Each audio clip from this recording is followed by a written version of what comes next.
প্রধান অতিথি হওয়ার জন্য যতখানি প্রিপারেশন, যতখানি লেখাপড়া করা দরকার, ততখানি করার মতো সময় আমাদের থাকে না। কারণ আমাদের কাজটাই এমন যে নিজের চেয়ে অন্যের জন্য বেশি সময় দিতে হয়।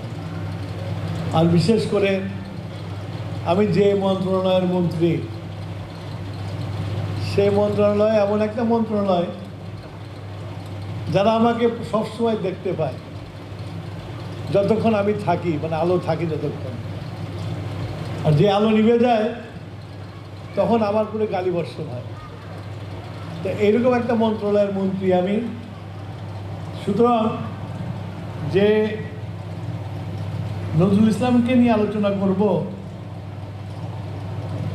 এটার জন্য যে প্রস্তুতি প্রয়োজন সে প্রস্তুতি নিয়ে আসতে পারিনি।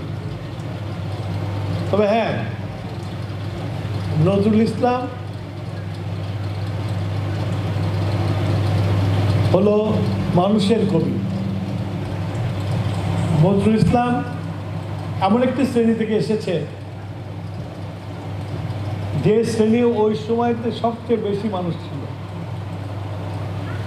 মানে আধা পেটে খাওয়া মানুষের পরিবার থেকে উনি এসেছিল। তো সেই জন্যই উনি মানুষের কষ্টটা খুব ভালোবেসে বুঝতেন।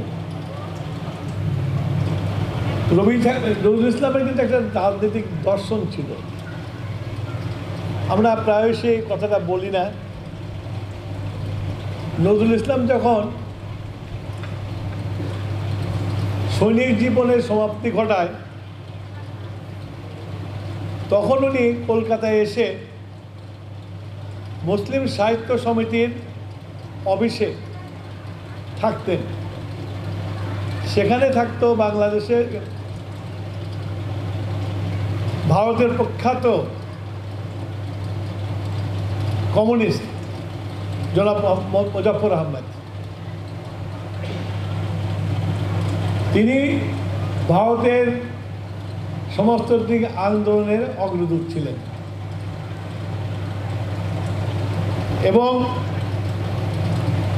সেখান থেকে নজরুল ইসলামের রাজনৈতিক চেতনার বিকাশ। মুজাফফর আহমদের সাথে বিভিন্ন সভা সমিতিতে যেতেন, বক্তৃতা দিতেন, কবিতা পাঠ করতেন, কিন্তু উনি ওই দর্শন গ্রহণ করেন নাই। উনি ছিলেন সমাজ থেকে উঠে আসা কোনো রাজনীতির দর্শনে বিশ্বাস করতেন। এই ভারতে ব্রিটিশ আমলে মহাত্মা গান্ধী এবং মুসলমানদের নেতা মৌলানা মোহাম্মদ আলী, শওকত আলীর নাম আপনারা নিশ্চয়ই শুনছেন। উনি ওনাদের সাথে রাজনীতি করতেন, কিন্তু ওনাদের আদর্শে বিশ্বাস করেন না। ব্রিটিশকে খেদানোর জন্য যখন আন্দোলন করছে মানুষে, তখন গান্ধী অসহযোগ আন্দোলনের ডাক দেয়, আর মোহাম্মদ আলী, শওকত আলী খেলাফত আন্দোলনের ডাক দেয়। নজরুল ইসলাম এই দুটো একটাও গ্রহণ করেন না।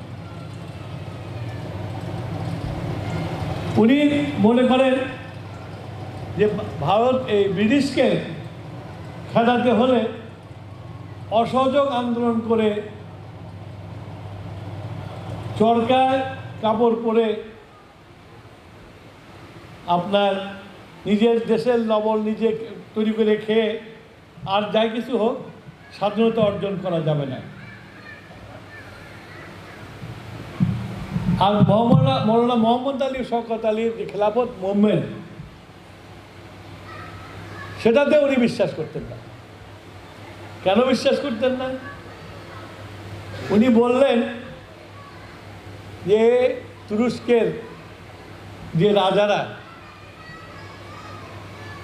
আপনারা তো এখন টেলিভিশনে তুরস্কের রাজাদের সিরিয়াল দেখেন না?